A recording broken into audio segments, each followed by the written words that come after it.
What do you want? I'm on Facebook. Master Hinton, I'd like to discuss a personal problem with you. Wait, well, Lindsay.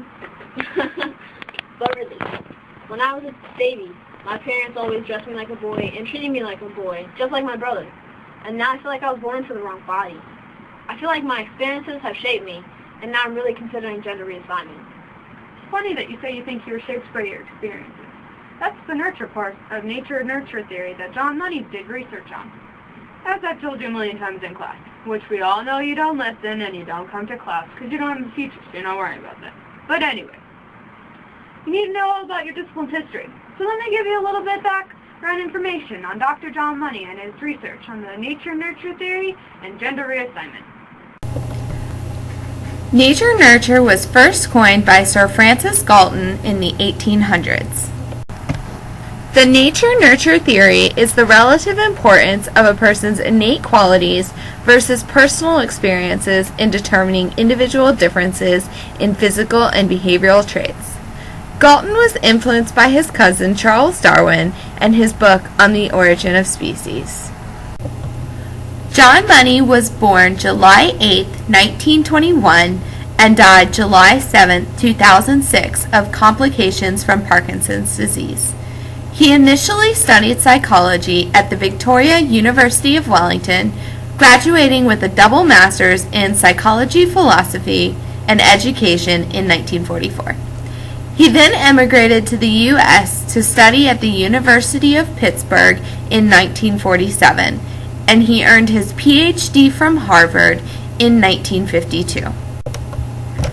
Dr. Money became a professor of pediatric and medical psychology at Johns Hopkins University from 1951 until his death in 2006.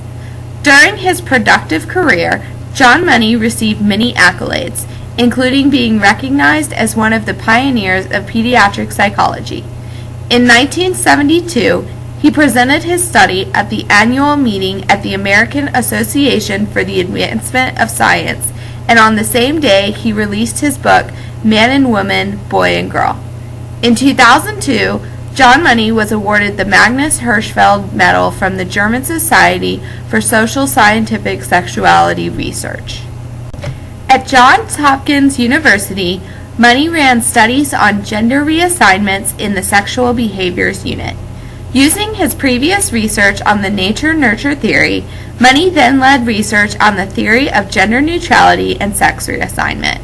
Money believed that babies identify their gender through social learning and that until age 2, gender identification can be determined by how a child is nurtured. The opportunity to prove this arose when the parents of Bruce and Brian Reimer contacted him. David Reimer was born as a male identical twin. His birth name was Bruce. His twin was named Brian. At the age of 8 months, a urologist performed the operation using the unconventional method of cauterization for their circumcisions, and Bruce's penis was burned beyond surgical repair. The Reimers had seen Money being interviewed on the Canadian news program based on his work with intersex patients, so they took Bruce to Dr. Money. Money suggested to the Reimers that Bruce would live a happy and healthy life if he were raised as a female. At the age of 21 months, Bruce's testicles were removed. Bruce was renamed Brenda and raised as a female. However, Brenda did not really fit in as a girl. 13-year-old Brenda appeared to be having a hard time adjusting to being a teenager and fitting in with her peers. Brenda had almost no friends growing up. Girls didn't want to play with her because she wanted to play boy things. And boys, of course, didn't want a girl in their games. At age 13, Money was pressuring Brenda's parents to finish the transition by constructing a vagina. Brenda rebelled about the surgery and threatened to commit suicide if she was forced to visit Dr. Money again, so her parents decided to tell her the truth about everything. This was the first time in her life she started to feel happy. She said she wanted to be a boy. At that moment, she said, I do not want to be a girl, I want to be a boy. So Brenda wanted to reclaim her gender and changed her name to David. She underwent a number of surgeries to give her a more masculine body. While David was much happier as a male, he still struggled with depression. David was afraid he would never find an accepting partner and attempted suicide 3 times before he met and married a woman named Jane and raised their 3 children. However, David still battled depression, especially following the suicide of his twin brother who had developed schizophrenia. At the age of 38, David committed suicide on May 4, 2004. This was the first infant sex reassignment that had been conducted on a male who was born with normal genitalia. John Money thought that Brenda's sex reassignment would ultimately prove that babies are psychosexually neutral at birth and that it is nurturing that forces us to identify with one gender, but instead this experiment proved just the opposite. After 7 years of watching Brenda, Money claimed the sex reassignment was successful during several news coverages and at the 1972 conference at the American Association for the Advancement of Science. He claimed success by stating that Brenda's behavior was so clearly that of an active little girl and so different from the boyish ways of her twin brother. He claimed that the case reinforced the idea of gender as a social construct.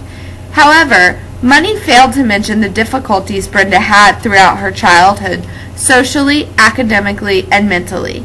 And after further inquiries and interviews with David himself, many people say the sex reassignment was not successful.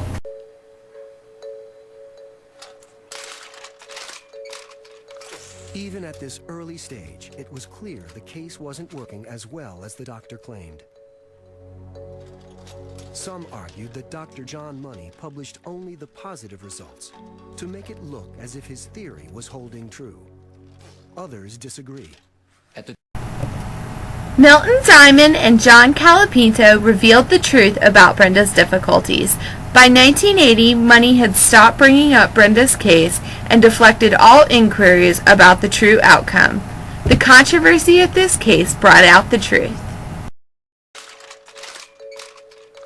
Even at this early stage, it was clear the case wasn't working as well as the doctor claimed.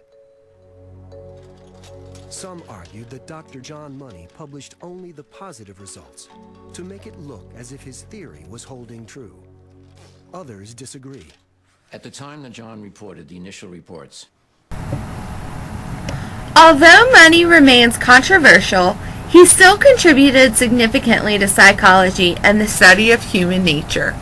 The results of Money's experiment showed that depending on the case, nature can hold just as much or greater weight than nurture, which is why genital altering surgery should not be performed on infants. Money's reluctance to report the failure of his sex reassignment experiment resulted in thousands of surgical reassignments to other infants based on his faulty research. From using Money's research, it is concluded that gender reassignment during infancy is not the best solution to intersexuality, and that sex reassignment should be delayed until the child shows tendencies towards one gender over the other. Today, doctors are far more cautious of trying to re-engineer biology in this way, particularly in the cases of badly damaged genitals when the genetic sex was clear at birth. Money also influenced the establishment of transsexuality as a diagnostic category and an academic discipline. Today, this research is used for the development of sex reassignment for transsexual individuals as well as intersex individuals. Money's research placed an emphasis on the impact of nurture. Although Money's research was unsuccessful, it still produced useful information on the nature-nurture debate that continues today. We now understand more clearly that both nature and nurture hold a significant importance in development. Master Hanson, thank you for educating me so well. Of course, Lindsay. I'm a slave in Chandler. I'm always teaching.